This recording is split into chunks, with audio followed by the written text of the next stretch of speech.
Thank you very much for joining our talk this morning during your tea time. I hope you all got a cup of coffee or a cup of tea.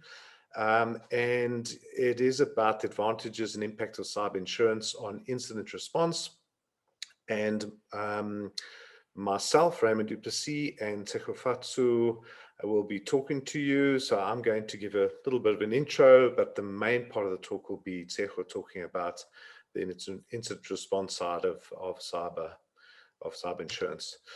So yeah, just by way of an agenda, a brief introduction to the two of us, then we'll go over, give you an overview of cyber insurance, the advantages of cyber insurance, and then the main part of the talk, which is what Tshegofatso is going to talk about, is about incident response and the things you need to think about in your incident response processes if you have cyber insurance or considering taking out cyber insurance.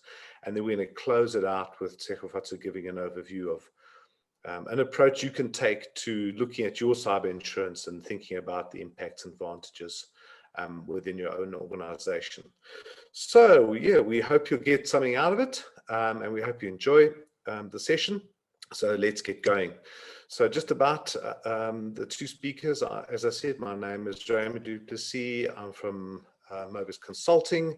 My main experience relevant to cyber insurance is assisting organizations assessing their cyber insurance policies and looking at the impacts, also looking at the gaps, and also sort of advising them on things that they need to be doing in order to make the most benefit out of their cyber insurance, and then the activities and controls and things that they have to have in place in order to adhere to cyber insurance. And I am an ISACA member as well.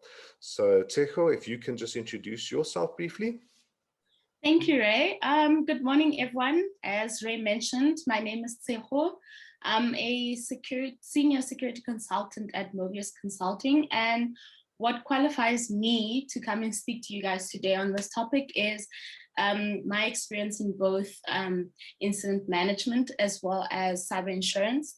So I've had the pleasure of assisting some of our clients in developing and reviewing their incident management processes, as well as helping them facilitate their incident simulations through gamification, and also doing some work in developing cyber digital incident investigation processes, and also reviewing cyber insurance requirements for our clients. Thank you. Perfect. Thank you, Tshegofatso. All right, so as I said, I'm not going to speak a lot. I'm just going to set some context and go over a couple of overview slides, and then Tshegofatso is going to get into the more of the depths of the talk around the incident response process, which is what we specialize in. Just a caveat around Tshegofatso and myself, we are not lawyers. We are, as you can see from our designations and our certifications and the fact that we are ISACA members, we specialize in cyber security, incident response processes. So if you have questions, legal questions, we might not be able to answer them. Yeah, we look at it from using cyber insurance as an advantage and how that impacts on your process. So that's just a little bit of a caveat there. High level. So just an overview of cyber insurance. So where did it all start? So way back before we had all of these things like ransomware attacks and denial of service attacks, you used to be able to take out what they called internet insurance or web insurance or IT insurance, and it really used to cover just what they call errors and omissions in your digital markets. So if you sort of had the wrong pricing on an item that you advertise on the internet, to cover that type of thing. So it wasn't really geared towards cyber incidents and what we face today. But over time it evolved, and cyber insurance started taking form when cyber incidents started having major impacts on organizations, and obviously resulted in major financial losses or production downtime and that type of thing. And they were, in the beginning, they didn't cover a lot of different types of incidents, and they were very, I suppose, stringent in terms of the controls we had in place. And they've evolved. I mean, the modern day cyber insurance policy is generally a completely standalone product. You can buy from major cyber insurers or insurance companies, business insurance companies. They are completely customizable to your own environment, and they generally are. They obviously look at it from a liability perspective, and definitely something to consider if you haven't already definitely something to consider as part of your overall risk strategy and your cyber risk strategy. Obviously, as we know, these modern day attacks such as ransomware and denial of service can have a devastating impact on business. So something to think about is insurance to help you not only cover the losses, financial losses and business losses, but also there's some advantages that come with it that Tshegofatso is going to explain to us in her slides. All right, so the factors to consider, and these are not only factors for yourself, but also that generally insurers will look at, as they'll look at whether you want to cover first party or third party liability. In other words, incidents that happen to you or incidents that happen to you and that affect third parties. So there might be liabilities in your part to protect like personally identifiable information that you process. They'll generally look at the size of the organization, the volume of sensitive data, your general controls around your infrastructure, obviously your annual turnover. Obviously, they've got to think about the liability on their side, and then things like the types of incidents. So often they'll cover certain types of incidents, and some will be excluded. As I said in my previous slide, they're highly customizable. So in most cases, you can speak to the cyber insurers, and they will generally tailor something specific to your needs. So not every organization deals with, for example, a lot of personally identifiable information. Not every organization uses the internet for the primary source of revenue kind of thing. So they are highly customizable. All right. Just what cyber insurance covers? Wow, these days just about everything or most of the major types of incidents. So data breaches, including the costs of things like breach management, notifying individuals of breaches, assisting them with protection of their identity information going forward. The cost of setting up the call centers to manage all of that, they can cover off on. Ransomware and cyber fraud, including things like email-based fraud that we're facing today, and obviously ransomware, including paying the ransomware in some cases, but there's obviously cautions around that. They usually cover off unauthorized access and use of data, and obviously, as I said previously, network and system interruptions. So if you have like a denial of service type attack or ransomware that brings down your business.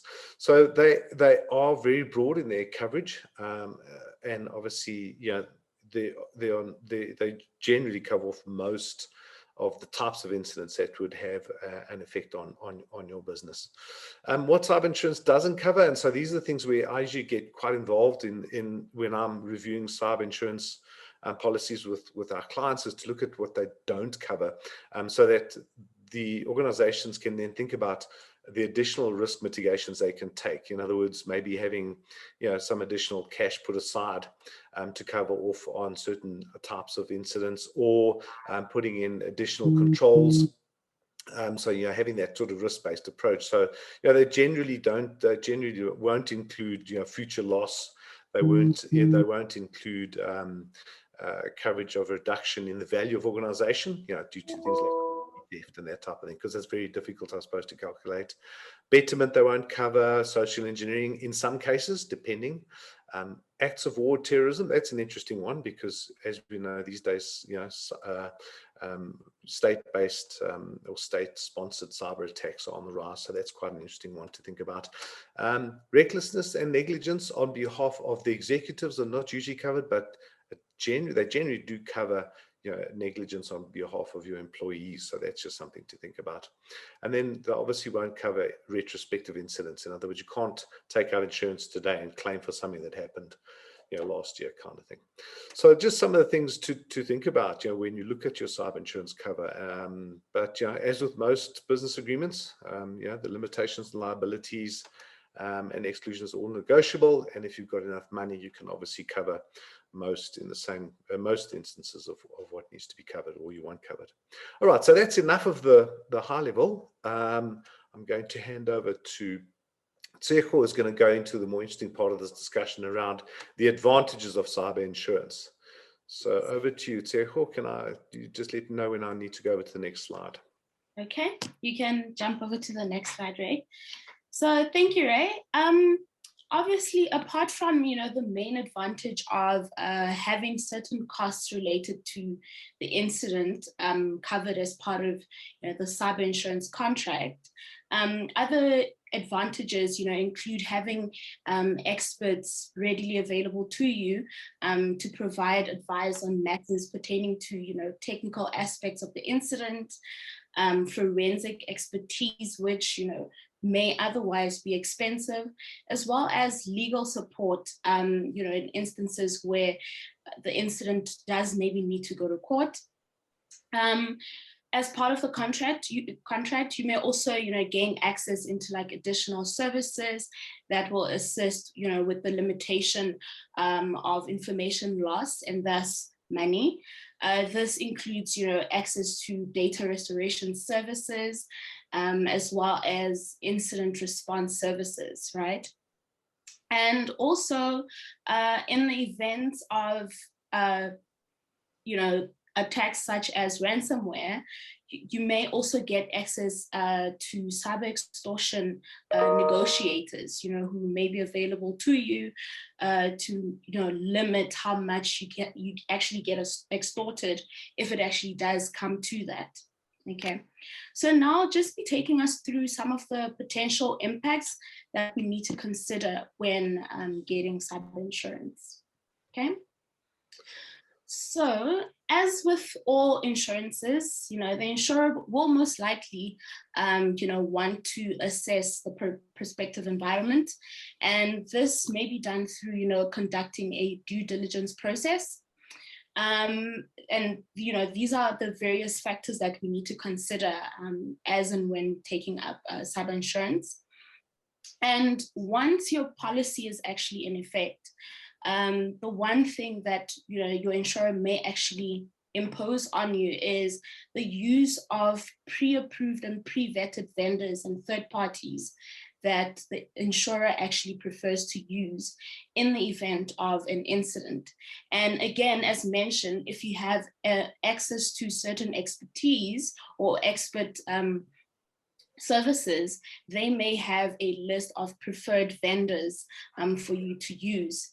Now, the catch-22 with this is that obviously, given the geographical location of these vendors, as well as their actual internal processes, this can actually limit, or have an adverse effect on your actual response timelines. Okay, so that's just something to consider. And also, obviously, because the insurer covers most incident-related costs, they may actually require that, with any cost that is likely to, come out as a result of responding to an incident, that, you require prior consent from them. So you're not just, agreeing and signing off on things without actually, checking with them if you can actually, proceed, and if it is a cost that they'll be willing to reimburse you. Okay. Other processes also within the organization may be affected, and those also need to be accounted for. So again, if you're going to be using forensic expertise from your insurer, then perhaps the internal organization's forensics incident management process may need to be updated, to factor in when and how your insurer's processes are actually affected. And how all of this then affects, your overall incident response process. Obviously, in order to limit any losses and damages incurred, your insurer, may need to be informed of an incident within certain timelines. They may also require that they actually participate throughout the entire incident response process. And, those are the kind of things that also need to be updated in your actual incident response or incident management process documents. Okay, so now I'll just be taking us through, how an insurance contract may also affect your incident management process as a whole. Okay, so what we're seeing here is a typical incident response process. right? So I'm not gonna necessarily go through each one. This is a generic incident response process. But what I am going to look at is how, the existence of a sub-insurance policy may actually affect this process at each stage. Okay, now starting with awareness. Ray, can you just click for the next? Sorry. Thank you. Starting with awareness, obviously, as mentioned, the existence of the insurance policy, may affect how your internal organizations processes, actually interact or need to align with the insurer. So, obviously then every role player within the incident response process needs to know, how their role and responsibilities actually change in relation to the sub-insurance policy. Okay, and from a communications perspective, again, as mentioned, it is important to communicate with your insurers at each stage of the process. And that's what we'll look at now in detail. Just before we continue, we are getting a couple of questions, so we will answer the questions afterwards, if that's okay with everyone. Okay. Okay, cool. So the first one that we're going to look over is identification. So in the event that, there is a potential or an actual incident, it's important to actually contact and notify the insurer of, any potential incident, just so they're kept in the loop. And also it's important for us to identify what those triggers are, so we know exactly when and how to inform the insurer. Okay, and over and above, we need to make sure that we align our overall incident response process to that of the insurer. Okay, and make sure that, once an actual incident is declared, everything is aligned and we're not necessarily in breach of, any agreements that we may have had with the actual insurer. Okay, so from an incident handling and response perspective, we just need to make sure that, again, as mentioned, we make use of the insurer's pre-approved vendors or, expertise, if, that is what we're trying to, if we're trying to make use of their actual expertise, then we just need to make sure that throughout the handling process, we're not going out, reaching out to vendors that are not necessarily on the pre-approved list. Also, in some instances, we may need to use the insurer's public relations team. This is in instances where we need like breach notification or breach communication. Okay. And then from a recovery perspective, as I mentioned before, during the recovery process, we just also need to account for any costs that are actually incurred during that process. So just make sure that you stay within those agreed costs. And also, where possible, make use of your insurer's technical team and data recovery services, because obviously they have a vested interest in making sure that costs are limited. So, they may actually provide you with the best service in terms of making sure that, the recovery process is expedited and costs are limited, as I said, or losses are limited. Okay. And post the actual incident, once we're actually reviewing the aftermath of the incident, this is maybe where you might want to include your insurer's forensics expertise. Okay, and like I mentioned, in instances where legal action needs to be taken, this is where you might want to actually consult with your insurer's legal team or legal services that they may have available to you for use. Okay. Obviously, there are other, factors and other, processes that are affected, as a result of actually having a cyber insurance policy, but these need to be reviewed on a case-by-case basis. So this is not necessarily everything, but there is one thing that, or two things that we need to, always keep in mind. The first one is to make sure that we update and align the actual incident management process or any other related processes to align to what we have agreed with the cyber insurer. And also, in events where we're actually running simulation exercises, we also, practice, those triggers and actually include everything that relates to involving your cyber insurer, so that in the event of an actual event, we know exactly how and when to call in the cyber insurer. Okay, so now we're just going to quickly look at the approach that we at Mobius generally follow when assessing a cyber insurance policy. So generally, we just, at a very high level, look at the coverage of the insurance of the insurance policy. So obviously, this is where we evaluate the scope of the policy, consider what is and isn't covered. And Ray went through some of those factors. Obviously, as with all other policies, we look at the timing and duration of the coverage, just to make sure that you're aware of when you might need to actually review the actual policy. Also, importantly, we look at the incident types. Okay, as again, Ray touched on a few of those. It's important to evaluate what incidents are actually not covered under that policy and make contingencies for those incidents.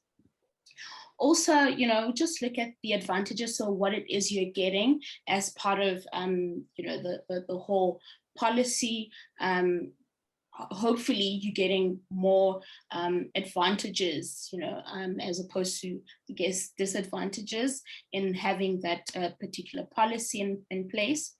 And also, we look at regulatory requirements. Obviously, this will vary depending on the organization and where it actually operates, and based on those various jurisdictions, there may be, regulatory requirements that need to be considered. And overall, with all these, said and done, we need to account for how we need to, change or update our incident response processes, our incident response management policies, or any other processes that are related to incident response, so that they align to the overall insurance or cyber insurance contract. Okay, I think we have about 4 minutes left. So are there any questions? I know Ray said there were some questions in the chat. Yeah, so first of all, thank you very much, Tshegofatso. I think that the last two slides were, what we were trying to get across, which was, the incident response process and thinking about the impacts and advantages of cyber insurance and how those fit in. And then, just the overall approach to how you can go about looking at your cyber insurance and thinking about the impacts on your organization. So thank you very much. Some very interesting questions coming through. So first of all, from Sandika. No, first of all, I can't read who this is from. I think it's Lorraine. Would cyber insurance cover regulatory fines and penalties that result from regulatory breaches? The answer to that is generally no. You cannot take out cyber insurance to prevent a legal case being held against you. Otherwise, it would be a simple case of everyone taking out cyber insurance and the law would be pretty mute, I suppose. So generally the answer is no, especially if it results in a criminal act or criminal procedure. You can't take out any insurance to prevent you from the law of the land, unfortunately. However, it can help in terms of the legal fees. So that's where the advantage comes in. From Sandika, we've got, can you please give us an example of insurers that provide cyber insurance? I don't think I would want to do that. There's quite a few of them. If you just go onto the internet and type out cyber insurers, you'll come up with a long list of cyber insurers. that are out there. The alternative is to work through your existing company insurance, and they will generally have partners that they can partner with. So I'd be a little bit reluctant to put out a name out there, but generally most of the big company insurance companies do provide cyber insurance these days. So sorry if I can't give you a name. I don't feel it would be fair. The next one from Nicole is, what are some of the gaps you have seen in cyber insurance contracts? Yeah, I think the biggest gap is organizations are just not looking at how they need to adapt their processes to sort of align to the cyber insurance requirements, especially around notifying them of an incident or even a potential incident. I think other gaps are not thinking about things like breach notifications. Those can become extremely expensive, and sometimes I do think that the cyber insurers don't provide enough of a coverage for that. I'm trying to think what else. I think sometimes the partners that the cyber insurers the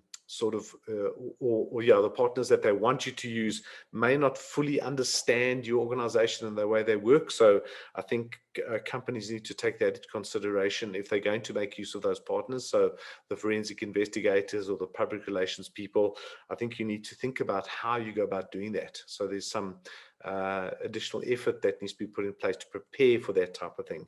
And then from Ishak, is there a rough order of magnitude formula that can share for how costs is determined? I don't have those formulas, unfortunately, Ishak. I wish I did, because that would be great. But obviously, the insurers have got those formulas, and they sort of know it's based on all their years and years of experience of liability versus cost versus I suppose number of incidents versus the risk exposure. I'm supposed to be similar to personal insurance. They look at your exposure versus what they're trying to cover.